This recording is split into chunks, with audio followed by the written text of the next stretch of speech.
Hi guys, मेरा नाम है साहिल कदर और आज की वीडियो शुरू करते हैं। सबसे पहली न्यूज और बड़ी न्यूज है जिसकी उम्मीद थी। फेड ने इंटरेस्ट रेट नहीं बढ़ाया है, 5.5% के ऊपर ही रखा है। पिछले 3 बारी से हम देख रहे हैं ऐसा ही चल रहा है। फेड अपना इंटरेस्ट रेट नहीं बढ़ा रहा है। इसके बाद में यूएस की जो स्टॉक मार्केट है वो बढ़ती हुई दिखाई दी, ऑल टाइम हाई छुआ उसने। अगर हम एप्पल की शेयर प्राइसेस की बात करके चले तो 3 ट्रिलियन से ऊपर पहुंच गई उसकी market cap, all time high. Apple ने भी अपने शेयर प्राइसेस को छुआ। अब अगर रिपोर्ट्स की मान के चले, जो यूएस फेड है वो अपने इंटरेस्ट रेट के अंदर रिडक्शन कर सकता है पहले हाफ ऑफ 24 के अंदर, और ये एक अच्छा पॉजिटिव साइन है। इसी की वजह से मार्केट पॉजिटिव डायरेक्शन में दिखाई दे रही है। अगर हम बैंक ऑफ इंग्लैंड की बात करके चले तो उन्होंने भी अपने इंटरेस्ट रेट वहीं रखे हैं 5.25% के ऊपर। अब ये सारे पॉजिटिव सिग्नल्स प्लस इंडिया के अंदर जो डोमेस्टिक अच्छी चीजें चल रही है उसके चक्कर में निफ्टी और सेंसेक्स भी ऑल टाइम हाई जाता हुआ दिखाई दिया, सब कुछ बढ़ता हुआ दिखाई दिया है। अगर हम जापान की बात करके चले तो वहां पर टैक्स को कम करने की बात हो रही है, हाउस होल्ड को बचाने के लिए और डिफ्लेशन को खत्म करने के लिए। समझाने की कोशिश करता हूँ इसको, मैं आपको एग्जांपल लेके चलता हूँ। मान के चलते हैं इंडिया के अंदर आप 10 लाख रुपए कमाते हो और आपको 10% टैक्स देना है गवर्नमेंट को।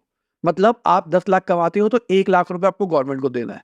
अब गवर्नमेंट ने कहा भाई 10% की जगह वो 5% दो, तो आपके पास में 50,000 रुपए एक्स्ट्रा बच गए। जो 50,000 एक्स्ट्रा बच गए आप उसका क्या करोगे? खर्चा करोगे। खर्चा करोगे तो मार्केट में आप डिमांड क्रिएट करोगे, जिसकी वजह से कहीं ना कहीं ये डिफ्लेशन है ये सही होता हुआ दिखाई देगा और इकोनॉमी पॉजिटिव डायरेक्शन में जाती हुई दिखाई देगी। अब कहा जा रहा है इसके ऊपर एक कैप लगाई जाएगी, जिस हाउस होल्ड की इनकम एक स्पेसिफिक लेवल तक होगी उनके लिए ये चीज एलिजिबल रहेगी, सबके लिए नहीं रहेगी। अब अगर हम स्टार्टअप्स की बात करके चले तो महाराष्ट्र और दिल्ली सबसे ज्यादा यूनिकॉर्न फाउंडर्स प्रोड्यूस कर रहे हैं। आप देख सकते हैं चार्ट के अंदर कौन कौन कहां पे है। दिल्ली 36 के ऊपर है भाई, महाराष्ट्र 40 के अंदर है। दिल्ली बहुत छोटा है महाराष्ट्र के कंपैरिजन में देखा जाए, पर महाराष्ट्र में भी देखा जाए तो मुंबई पुणे ही मेजरली फोकस कर रहे हैं स्टार्टअप्स के ऊपर। बाकी अगर कर्नाटका की बात करके चले तो नंबर कम है। मुझे लग रहा था कर्नाटका का नंबर बड़ा होगा, और अगर आप राजस्थान देखोगे तो राजस्थान भी मेरे लिए एक थोड़ा सा शॉकर टाइप्स था। अगली खबर, जो लग्जरी फैशन प्लेटफॉर्म है पर्पल स्टाइल लैब्स, वो 1.13 रुपीज खर्च करता है 1 रुपया कमाने के लिए। बेसिकली लग्जरी डिजाइनर वेयर के ऊपर फोकस करते हैं। और अगर हम इनके रेवेन्यू की बात करके चले तो रेवेन्यू हमको बढ़ता हुआ दिखाई दे रहा है।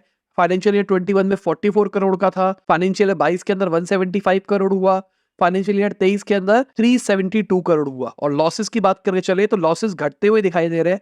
52 करोड़ थे फाइनेंशियल ईयर 22 में, जो कि 38 करोड़ पे आ गए। तो ये हम कह सकते हैं पॉजिटिव डायरेक्शन में जा रहे हैं। जो इनका एबिटा है वो -9% पे है, जो कि सही नहीं है। पर मुझे एक चीज समझ में नहीं आई, लग्जरी सेगमेंट में तो मार्जिन होना चाहिए ना। अगर लग्जरी के अंदर भी लॉस आ रहा है तो दिस इज नॉट गुड। पर यहाँ पे एलटीवी भी देखा जाएगा। मतलब आज किसी ने आपसे कोई प्रोडक्ट ले लिया, आपने शायद लॉस किया होगा, पर वो रिपीट आएगा अगर आपके प्रोडक्ट में दम होगा, तो वहां से आप प्रॉफिट कमा लोगे। बाकी आपने क्या इनसे कभी कोई प्रोडक्ट लिया है या फिर नहीं लिया है। अब अगर हम पर्पल की बात करके चले, ये वो ब्यूटी कॉमर्स मार्केट प्लेस है। वो जो था वो फैशन वाला था, ये ब्यूटी वाला, दोनों अलग अलग है। उन्होंने 230 करोड़ का लॉस रिपोर्ट किया है फाइनेंशियल ईयर 23 के अंदर। रेवेन्यू 116% बढ़ता हुआ दिखाई दिया है, पर भाई इनका जो एबिटा मार्जिन है वो अभी भी -41.56% का है। इंप्रूव हुआ है देखा जाए तो, -85% पे था, इंप्रूव होता हुआ दिखाई दिया है, पर ये नंबर बहुत बड़ा है अगर देखा जाए तो। अगर हम उड़ान की बात करके चले तो भाई उन्होंने सीरीज ई राउंड में पैसा रेस किया है $340 मिलियन। बहुत बड़ा अमाउंट है अगर देखा जाए तो, और वैल्यूएशन अभी तक डिस्क्लोज नहीं करी गई है। लास्ट $3 बिलियन की वैल्यूएशन थी इसकी जब पीक की बात करके चले। पर फाइनेंशियल ईयर 23 के अंदर इन्होंने 2000 करोड़ से ज्यादा का लॉस रिपोर्ट किया था। हाँ, लॉसेस घटते हुए दिखाई दिए। फाइनेंशियल ईयर 22 के अंदर 3100 करोड़ से ज्यादा का लॉस था। बट अगर इसी तरीके से देखा जाए तो $340 मिलियन, मतलब मोटा मोटी आप कह सकते हो 3000 करोड़ रुपए मान लो, तो इनके पास में 1.5 साल के आसपास का रनवे है अगर ये इसी टाइप का लॉस करते हैं तो। अगली खबर एक्सपोनेंट एनर्जी की है, जो कि ईवी रैपिड चार्जिंग स्टार्टअप है। मतलब आप ईवी गाड़ी को जल्दी चार्ज कर सकते हो इनके थ्रू। तो उन्होंने अपने सीरीज बी राउंड में $26.4 मिलियन रेज करे हैं, मतलब 220 करोड़ रुपए आप कह सकते हो। इनका कहना है 15 मिनट के अंदर ईवी चार्जिंग कर देंगे, पर कहानी ये है 15 मिनट में कर तो दोगे, क्या गाड़ी सपोर्ट करती है या फिर नहीं करती है। जैसे मेरी गाड़ी की टेक्नोलॉजी है वो 45 मिनट में 80% करती है। मेरे हिसाब से इतनी तेज जो चार्जिंग है वो शायद ऑडी की ही है, और किसी की शायद नहीं है। अगर मैं गलत हूं तो नीचे कमेंट में जरूर बताना। अगली खबर बजाज अलायंस इंश्योरेंस की है, तो उनका जो एसेट अंडर मैनेजमेंट है ना वो 1 लाख करोड़ से ऊपर हो गया। और फाइनेंशियल ईयर 20 की बात करके चले ना 15,000 करोड़ था।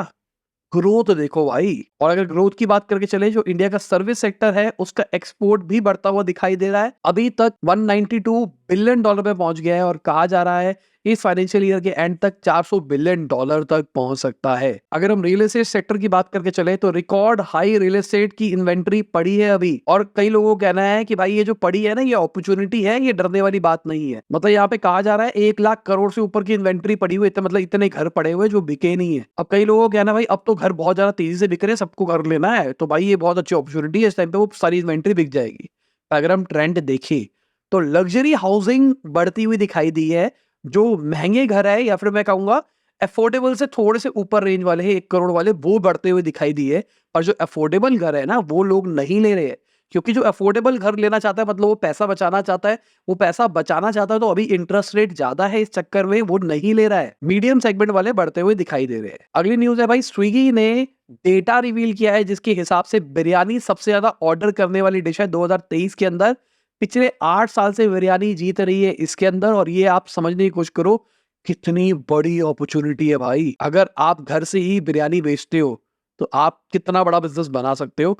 हमने अभी रिसेंटली साहिल खन्ना वाले चैनल के ऊपर एक पूरा पूरा कोर्स फ्री निकाला था, जहां पर हमने बताया था किस तरीके से आप घर से अपना क्लाउड किचन चला सकते हो, स्विगी जोमेटो बेच सकते हो और बहुत ही कम पैसों के अंदर अच्छा खासा पैसा अर्न भी कर सकते हो। तो अगर आपने वो वीडियो नहीं देखी है तो जरूर देखना। बाकी जो कांड हुआ था उसके बारे में वीडियो के एंड में बात करेंगे, क्या हुआ क्या नहीं हुआ। अगली खबर कर्नाटक गवर्नमेंट की है, तो वो अपना खुद का ओला उबर का ऑल्टरनेटिव निकाल सकती है फरवरी 2024 तक। बढ़िया चीज है। अगर हम एप्पल की बात करके चले तो कहा जा रहा है एप्पल को अपना एनुअल सेल का 10% एज अ फाइन देना पड़ सकता है, जो स्पॉटिफाई के साथ उनका पंगा चल रहा है उसके चक्कर में। और ये जो फाइन होगा ये यूरोपियन यूनियन लगाने वाला है, क्योंकि एप्पल स्टोर के अंदर जो प्राइसिंग देनी पड़ती है यूजर को, जो कमीशन लेता है या हम कहेंगे एप्पल जो टैक्स लेता है डेवलपर से, उसको यूरोपियन यूनियन का कहना है कि भाई ये अनफेयर है और इसके चक्कर में कंज्यूमर के ऊपर प्रोडक्ट महंगा पड़ता है। सिंपल सी बात, मैं को अगर 100 रुपए का प्रोडक्ट बेचना है, अब मैं कह रहा हूँ कि मैं तो 100 रुपए का बेचूंगा, अब जो भी गेटवे वाला बंदा है वो कहता है भाई मैं 20% लूंगा, तो मैं तो कहूंगा कि भाई ठीक है 120 रुपए का फिर सामने वालों को दे दो, मैं अपनी जेब से कुछ नहीं देना चाहता। अगली खबर डायरेक्ट टैक्स कलेक्शन की है, तो 58% पहुंच गए बजट के। ये बहुत बड़ा नंबर है। अगर हम समझने की कोशिश करें 10 लाख करोड़ से ज्यादा की कलेक्शन आ चुकी है अभी तक। 23.4% का इंक्रीज है नेट टैक्स कलेक्शन के अंदर। और अगर हम ग्रॉस कलेक्शन की बात करके चले 17.7% का ग्रोथ है। अगली खबर जो मुझे बहुत सॉलिड अंदर से इंटरनल वाली फीलिंग आ रही थी कि गवर्नमेंट ने कहा है कि वो टैक्स कट के बारे में नहीं सोच रहे हैं जो ईवी इंपोर्ट्स के ऊपर वो प्लान कर रहे थे। 70 से 100% ड्यूटी देनी पड़ती है ईवी गाड़ियों को इंपोर्ट करने के लिए। अब गवर्नमेंट मुकर गई है, गवर्नमेंट कह रही है भाई हम नहीं प्लान कर रहे हैं। अभी रिसेंटली ही टाटा मोटर्स ने भी कहा था कि भाई ये गलत चीज है, अगर आप कम कर दोगे तो इससे क्या होता, सारी इंटरनेशनल मार्केट इंडिया में आ जाती और एक बहुत हेल्दी कंपटीशन हो जाता। कंज्यूमर पॉइंट ऑफ व्यू सही था। पर मुझे पता है क्यों फीलिंग आई थी, क्योंकि पीयूष गोयल जी गए थे टेस्ला की फैक्ट्री में, वहां एलॉन मस्क मिलने तक नहीं आए। तो मुझे पर्सनली लगा, मैंने कहा भाई ये तो कांड हो सकता है। एलॉन मस्क कह रहे कि सॉरी मैं थोड़ा सा बिजी था मैं आ नहीं पाया। अरे भाई किसी कंट्री से रिप्रेजेंटेटिव तुम्हारे पास में आ रहे हैं और वो कोई छोटी पोस्ट पे नहीं है, वो तुम्हारे से मिल के डिस्कस करना चाहते थे। तो मेरे हिसाब से उन्होंने अपने पैर पे कुल्हाड़ी नहीं कुल्हाड़ी पे पैर मारा था। बाकी जो ग्रॉक एआई है वो इंडिया के अंदर आ गया है। अगर आपने एक्स का प्रीमियम प्लस ले रखा है तो आपके पास में इसका एक्सेस होगा। क्या आपने इसको यूज किया या फिर नहीं किया, नीचे कमेंट में बताओ। अगर हम गूगल की बात करके चले तो गिटहब कोपायलट का कॉम्पिटिटर जल्दी ही अवेलेबल करने वाले हैं, जिसके अंदर जेमिनी मॉडल होने वाला है। गूगल ने अभी रिसेंटली जेमिनी मॉडल को एक्सप्लेन किया था, जो इनका चैट जीपीटी का ऑल्टरनेटिव होने वाला है, इनका खुद का। अब मजे की बात यह है कि अभी जनवरी 2024 तक ये फ्री चलने वाला है। उसके बाद में $19 पर मंथ का इन्होंने प्राइसिंग डिसाइड करी है। एनुअल अगर आप टर्म लेते हो तब ये मिलेगा, मंथली बेसिस पे नहीं मिलेगा।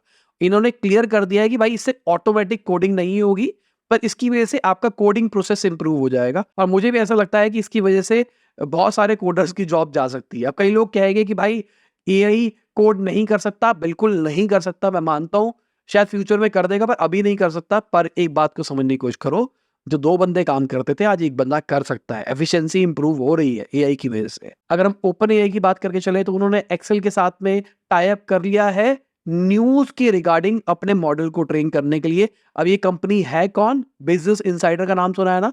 उनका सारा कंटेंट जो पेवॉल के पीछे भी है वो ये यूज़ करेंगे अपने मॉडल को ट्रेन करने के लिए।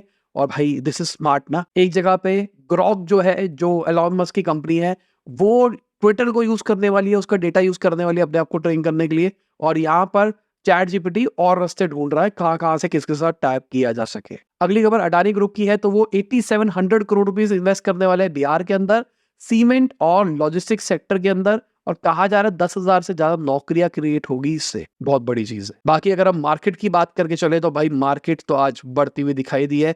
यूएस के जो डेटा निकल के आया है, जो यूएस फेड ने रेट नहीं बढ़ाया, उसके बाद में एक्सपेक्टेशन आ रही है कि मार्च 2024 में इंटरेस्ट रेट नहीं बढ़ाया जाएगा। ये बहुत ही पॉजिटिव साइन था। अगर एनालिस्ट की बात करके चले तो उन्होंने इस सिचुएशन को बोला गोल्डी लॉक, मतलब डोमेस्टिक ग्लोबल सारे फैक्टर्स पॉजिटिव है। इस चक्कर में सब कुछ अच्छा जाता हुआ दिखाई दे रहा है।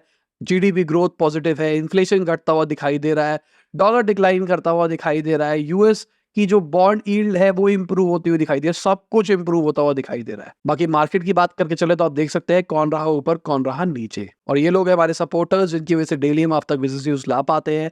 Thank you for supporting us. अगर आप भी हमको सपोर्ट करना चाहते हैं, नीचे ज्वाइन का बटन दबा के आप हमको सपोर्ट कर सकते हैं। बाकी यार thank you for supporting me. कल वाली जो वीडियो थी उसमें बहुत सारे लोगों के मेल आए, बहुत सारे लॉयर्स के मेल आए, और सबसे डिस्कस करने के बाद में और मैंने अपना थोड़ा सा दिमाग भी लगाया इसके अंदर कि यार मैं इस पचड़े में नहीं पड़ना चाहता, मैं इससे गेम से बाहर होना चाहता हूँ। क्योंकि ये कहानी बढ़ती हुई दिखाई दे रही है मेरे को। अब ये 2 बड़े शार्क्स लड़ने वाले आपस में, तो भाई हम नॉर्मल मछलियाँ इसके अंदर नहीं रहनी चाहिए। फालतू का अपनी इमेज खराब होगी। हाँ व्यूज आ जाएगी अगर देखा जाए तो, क्योंकि अगर मैं कल की बात करके चलूँ तो यार with in 4 hours 1.8 lakh views पहुंच गए थे उस वीडियो के। पर मैंने उस वीडियो को अनलिस्ट कर दिया उसी टाइम पे, क्योंकि मुझे समझ में आया यार लोग ना गलत डायरेक्शन में लेके जा रहे हो। मुझे मेरा आंसर मिल गया था। मैंने लोगों से पूछा था भाई मुझे एडवाइस चाहिए, तो बहुत सारे लॉयर्स, आप में से बहुत सारे लोग थे जिन्होंने मेरी मदद करी। मैंने कई लोगों से बात भी करी, मेरी टीम ने कई लोगों से बात करी, तो हमको समझ में आ गया क्या करना चाहिए, उससे डायरेक्शन मिल गई।